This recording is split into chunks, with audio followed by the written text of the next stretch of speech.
Live from downtown Detroit, home of WDIV and Click on Detroit, Local 4 News at 5 starts now.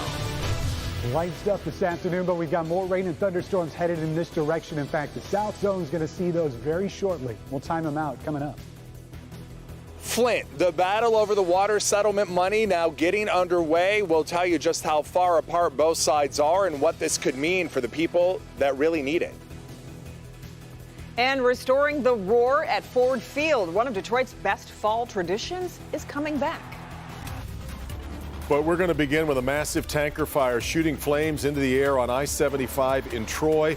Both sides of the freeway shut down, and it is going to stay that way for a while as crews work to determine just how much damage has been caused. Off the top today at 5, the call started coming into 911 right over 1:15 this afternoon as people saw the thick plumes of smoke billowing. Yeah, now both sides of the freeway are closed. The southbound lanes at Square Lake and the northbound at Rochester. We want to get right to Sean Lay. He's live tonight. Sean, people standing a quarter-mile away could feel the heat. They could feel the heat. We talked to a man 13 floors up in an office tower nearby. He could feel vibrations as what's left of this tanker, exploded into a massive fire. Take a look. The fire is finally out. That's what's left. Imagine what the driver felt when he hit the wall here. He had to be taken out of the cab of the burning truck. He's in the hospital right now. His condition is unknown. Oh my gosh, it's hot, it's hot, it's hot. Remarkable video from Local 4 viewer Sydney Wills as she rode just feet away from that tanker moments after it burst into a massive fire. She told us they kept going to get away from the incredible heat. This happened at 1:15 northbound I-75, just about at Big Beaver. Our Local 4 cameras up close here at the Drury Inn parking lot, where we could feel the heat as firefighters worked to try to get that fuel fire under control. Burning for hours. Troy Fire then getting a foam truck from Clarkston Fire to the scene just after 3 o'clock. What caused it? You can see what likely happened. The truck scraped marks for hundreds of yards on the new divider wall. You could see way in the beginning where he started hitting the wall, and you could see it get intensified, the scraping, as it comes over here. This fire and smoke could be seen for miles. You can see the flames just shooting up. And right above it all, here's what we've got currently. Joseph Krylakowski on the 13th floor of Troy's PNC office tower. He gave us his view from above on a Zoom video chat with us. He says he could feel it all the way up here. You could feel the popping? Very quick, no rumble to it, just boom, boom. Like, wow, okay, there's some activity here. There's something pretty scary going on with this truck out there. Scary, concerning. Obviously, you see all the emergency vehicles rushing in. Your main concern is for everybody's welfare. And then we can get down to the matter of getting this fire under control once we're sure that everybody's okay. We certainly hope that driver is going to be okay tonight. More foam being put on what's left of the tanker right now. It's still hot. This is just the beginning, guys. MDOT saying they've got to get the tanker out of here. Once it cools down, they have no idea when it's going to cool off. They got to get it out of here, do an environmental study, because not only was the fuel burning, it was also spilling down into this area here. Then, only then can highway engineers get up on I-75 to see what damage was done. We just got an update about that live at 6. The damage done and what took so long, why this was so challenging for firefighters. Back to you.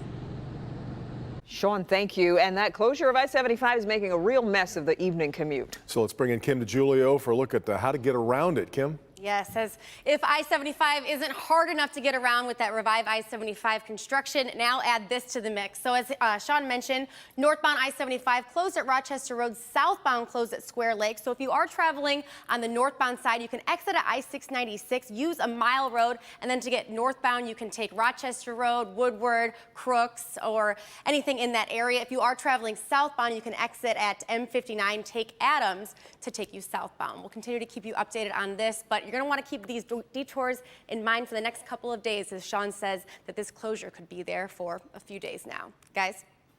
Kim, and that smoke from that fire was so thick it actually showed up on Storm Tracker 4. Look at the center of your screen, right where I-75 curves to the north. You see those two big plumes materialize and head west as the rain moves in the opposite direction. Speaking of Storm Tracker 4, there has been rain popping up on it on and off throughout the day. Yeah, let's get over to Ben here on a Monday. The threat of storms is out there. So what are you seeing so far, Ben? Yeah, it seems like we couldn't get by a day without them, guys. But yes, we're going to be seeing more of those tonight. Everything so far has been really light. It's kind of weird just to see the drizzle and light rain. We've been so used to downpours lately, but you can see those just starting to creep north of the state line. There's a line of thunderstorms here. No severe stuff out there, no warnings, although these storms are a little bit more intense where the heat and humidity is stronger. We didn't see that today. Clouds really kept those temperatures muted, but we're expecting to see at least some scattered thunderstorms through about 9-10 o'clock tonight. They're going to fizzle pretty fast, and anything left overnight is going to be generally just light rain. 3 of the next 4 days features thunderstorms. We'll talk about the one dry day and how much heat and humidity are coming with it in a few minutes. Guys? Okay, Ben, now to breaking news involving the Johnson & Johnson vaccine. The CDC says it has received around 100 preliminary reports of Guillain-Barré syndrome. That's a rare neurological disorder. More than 12.8 million doses of the J&J vaccine have been administered in the United States. The CDC says available data does not show a similar pattern with either the Moderna or Pfizer vaccines, but the issue will be discussed at an upcoming meeting of its advisory committee. Well, after postponing her trip at the end of last month, Vice President Kamala Harris spent the day here in Detroit talking about 2 big issues. Voting rights and the push to get more Michiganders, especially Detroiters, vaccinated. Grant Herms live at the TCF Center where all of the VP's events are being held. Grant? Hey, good evening. Well, as you said, this was a rescheduled visit after flooding postponed that initial visit that was supposed to happen from the vice president at the end of last month. And it's fitting that her entire day took place here at the TCF Center, the site of one of the best vaccination sites we had here in Metro Detroit, and the scene of one of those things that launched the big lie about the election from 2020.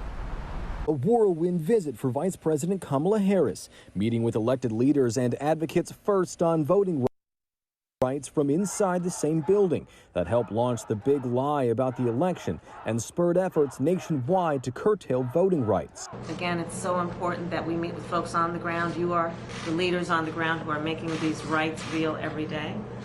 And with that, let's begin our conversation. Later, she spoke at a vaccination event, praising frontline workers and calling on Detroit to raise its vaccination rate, which still sits below 40%.